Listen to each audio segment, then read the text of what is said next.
Hey, guess who just dropped into the studio? It's Dr. David Klein of the Stages of Life, and around here he is our preferred provider of all things medical and all knowledge medical. So, Doctor, today you wanted to talk about the tricks and the treats for our GI tract. Okay. Whoa, it's not even Halloween. You gotta love this one. Okay, what can you do to yourself and for yourself on a daily basis that'll make you feel better or make you feel worse? The GI tract, okay, is probably the oldest part of the body with regards to the way we develop. Okay, we're more like an earthworm with regards to our GI tract than anything else. We have multiple brains that start at the beginning of the GI tract and go all the way through. And it's these little teeny tiny brains called ganglia that will control your GI tract. And you can either make them feel good or you can make them feel bad by what you do, what you think, and what you ingest. Now, what are we talking about here? Really? Oh, yeah. Well, let's start with sleep. Okay? You know, if you eat too late at night, you're going to get a very, very bad night's rest. Well, why does that happen? Okay? Why would we want to eat late at night? Why would we necessarily want to eat the wrong thing at the wrong time of the day? Well, the gastrointestinal tract, okay, has a function, and it's supposed to give you a certain bit of nutrients from what you eat. It's supposed to maintain what's called a biome. Okay, you know, it's a body of genetic material that actually far exceeds what you have in yourself. So the amount of DNA that's in your GI tract, okay, far exceeds the total amount of DNA in your entire body.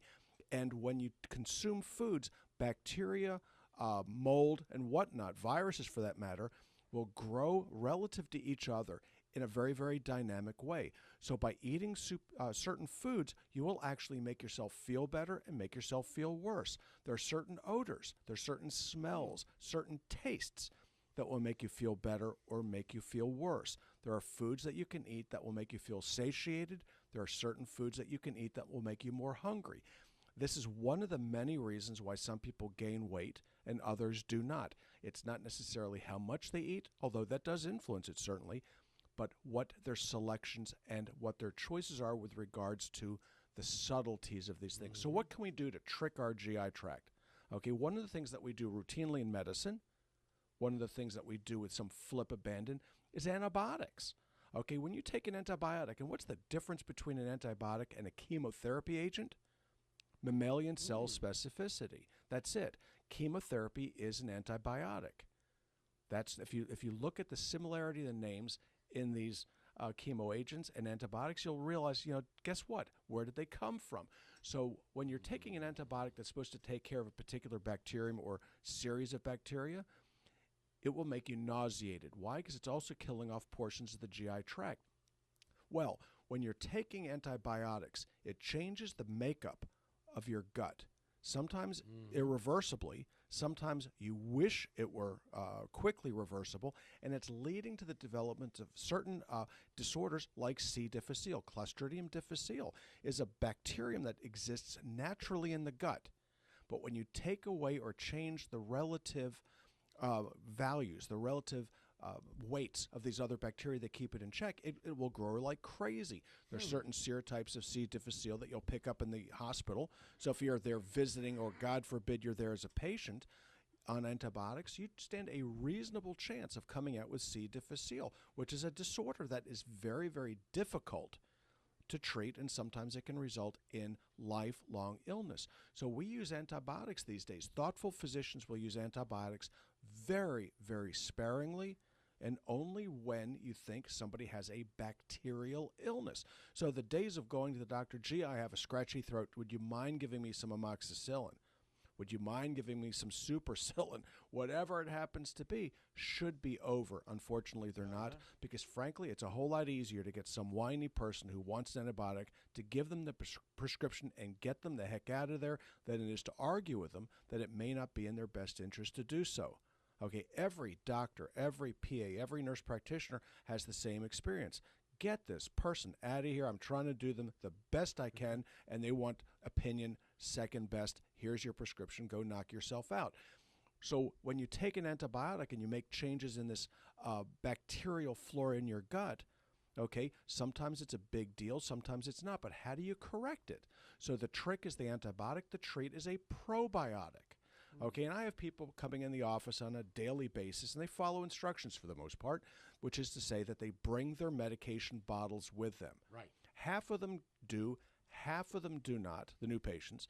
The old patients get bitched at, so they finally bring them in, and they figure, well, gee, I'm going to tell you what it is, and they think that I know what that brand name is. By looking at the box, by looking at the bottle, by looking at the blister pack, you can figure out what's in these little things and figure out whether they're getting something that's valuable or not.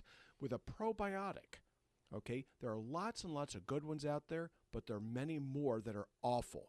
And it's not what you pay for them either. You know, you can pay a lot of money and get garbage, and you can buy things at a reasonable value and still get garbage, or you can go out there and get it done properly. But when you're looking at a probiotic, the first thing is you look at what the colony count is, and it should exceed 50 billion, that's with a B, CFU. Okay, if it's any less than that, it may not make it past your stomach acid. That's just the way that it goes. When you take a probiotic, it's best taken with food. Why? Because it protects it from the stomach acid. Otherwise, what you're doing is you're throwing a fizzy into a Coca-Cola. Guess what? It is gone. End of discussion. Second thing is what's in it. Okay, the type of bacteria is important. So if it begins with an L, lactobacillus, you're wasting your money. Why? Because you might as well just take a yogurt to get that. You already have the lactobacillus in your system. It's the bifidophilus that goes away. So it has to be 50 billion, and the majority of that needs to be bifidophilus. Now, a good variety is always helpful. Okay, but if you don't get the right amount, okay, it doesn't matter what the bacteria is. If you don't get the right bacteria, it doesn't really matter what the amount is. They both have to be correct. So trick or treat, antibiotics, probiotics. What else do we do? Well, we have a tendency, okay, to look at constipation thinking it's a fiber issue when in fact it really isn't. It's an oil issue. So what do? We give people more and more fiber. It doesn't necessarily help their constipation. It doesn't do it. Why? Because it just gives the colon more material to desiccate. So the treat is called non-absorbable oil. Okay, so you've got a GI issue, an inflammatory GI issue. The treat is something called CLA, or conjugated linoleic acid.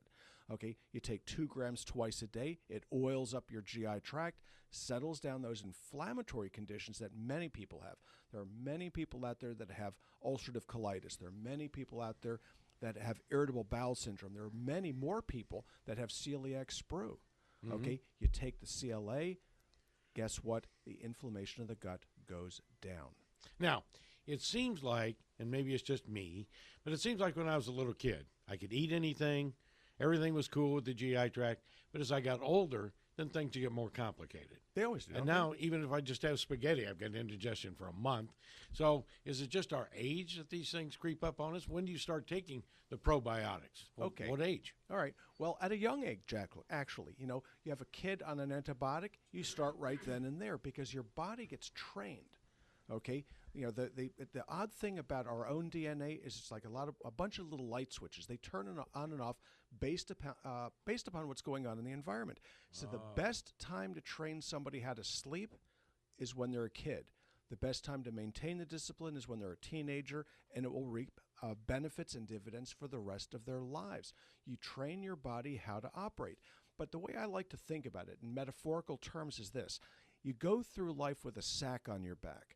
And as you walk along with that sack on your back, you're picking up small pebbles, and that sack gets bigger and bigger and bigger, and eventually you break under the weight.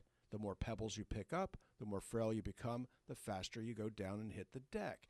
And that's the way these things go. As you get older, your body becomes less and less able to absorb nutrients, micronutrients from what you're eating. Right. Most notably is not the superfoods, not these fancy purple, reds, greens, and yellows, okay, but minerals, very, very basic substances.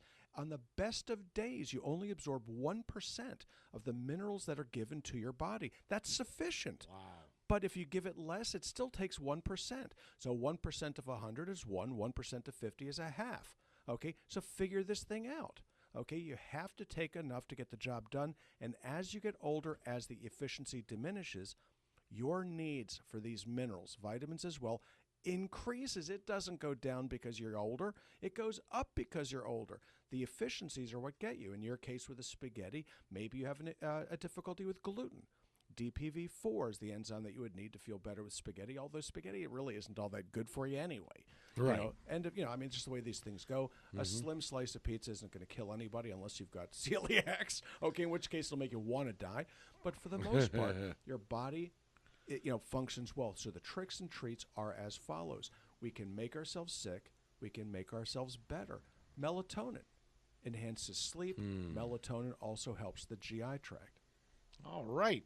Robin, there are so many things, and I'm sure we could probably get our probiotics at the Stages of Life. You can pick up your Good Biosis, which is our one of our probiotics in the office, and it is always available in the health store or online through stagesoflife.net. And the office hours are Monday through Thursday, 8 to 5. Our phone number is 407-679-3337. And we are also on Facebook at Stages of Life Medical Institute.